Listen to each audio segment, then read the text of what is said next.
Snow had been falling since dusk, smoothing the jagged edges of the trenches and covering the broken earth in a silent white sheet.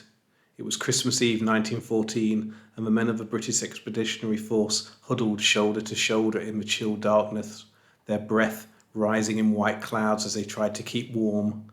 Only a narrow strip of shattered ground, no man's land, separated them from the German trenches opposite. The war was only a few months old, but it already felt like forever. Private Thomas Harding rubbed his hands together and stamped his feet, listening to the distant rumble of artillery far down the line. "Hard to believe it's Christmas," he murmured. His friend, William Harper, gave a tired laugh. "Feels like the calendar forgot us." The officers moved quietly among the men, offering what comfort they could. Someone produced a tin of biscuits from home and passed it around. Someone else shared a bit of pipe tobacco. Small comforts, but welcome. The night grew colder. The stars sharpened. Then, just as Harding pulled his coat tighter, he heard something faint drifting across the frozen air. Singing. He froze, listening. "Do you hear that?" he whispered. From the German line came a low, steady melody, a hymn. The tune was unmistakable, even in German. Stille Nacht, heilige Nacht. Silent night, Harper breathed. The British men looked at one another. They had heard rumours that the Germans sang in the evenings, but never this, never a carol. Then something strange and impossible happened. The song ended, and a voice called across the darkness in accented English. "Merry Christmas, Tommy!" A few of the British soldiers laughed nervously. Some raised their heads higher over the trench line than they normally dared. Private Harding shouted back before he could stop himself. "Ha! Merry Christmas, Fritz!" More laughter. Even the officers didn't scold him. Then a lantern appeared on the German parapet, small, golden, and steady in the night. "They're mad," someone whispered. "They'll draw fire." But no one fired. Moments later, another lantern rose, and then another.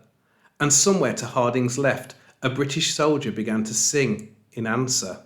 His voice shaky at first, then stronger. "Silent night, holy night." Soon more joined in, the British and German voices blending across the killing ground in a harmony no one could ever have imagined only hours before. Harper's voice trembled. "I never thought I'd hear this again." The singing went on until the final notes faded into the crisp December air. Then again, the German voice called. "You come here? No shoot?" Harding felt his heart slam across his chest. They can't be serious. But they were. Slowly, unbelievably, a German soldier climbed out of his trench, holding his hands high. The lantern caught his face. He looked young, hardly older than Harding himself. The British held their breath. An officer whispered, "Hold fire. Let's see what they're playing at." Harding saw one of his own soldiers stand tall and wave. After a tense moment, a British soldier clambered out, crunched across the snow towards the German. A murmur rippled along the trench. Harding exchanged glances with Harper. "Shall we?" Harper asked. Harding nodded. They climbed out together.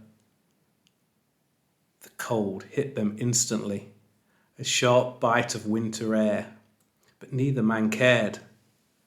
They walked cautiously across no man's land until they met the Germans halfway.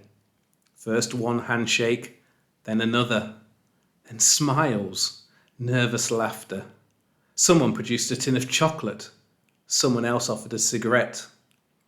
The lantern light glowed on the snow, turning the scarred earth into something almost peaceful. A German soldier removed a small package from his coat. "For you," he said, shyly, offering Harding a little gingerbread cake wrapped in paper. Harding stared, overwhelmed. "Thank you," he said, and he meant it with all of his heart. Nearby, men from both sides began taking photographs, small box cameras pulled from coat pockets, capturing the unbelievable moment. Enemies standing together, talking, smiling. Someone found a football, a makeshift ball made from bundled rags. Before long, a cheerful game began in the frosty twilight, boots kicking up snow as the soldiers cheered and laughed. There were no teams, no score, just men, tired and homesick, remembering for one night what it felt like to be human. Later, as they prepared to return to their trenches, Harding looked at the German soldier he'd been speaking to for an hour. "I hope you make it home," he said quietly. "You too," the German replied. "Next Christmas, we are not here."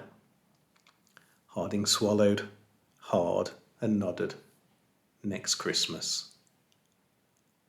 The spell broke only when the officers called everyone back. One by one, the soldiers shook hands again and stepped away. As Harding and Harper returned to their trench, the singing began once more, softer now, but still bright in the cold night. When dawn came, the guns did not immediately resume. For a few hours more, there was peace. It would not last. But for one night, one sacred night, the world remembered the meaning of Christmas, and so did the men who lived it.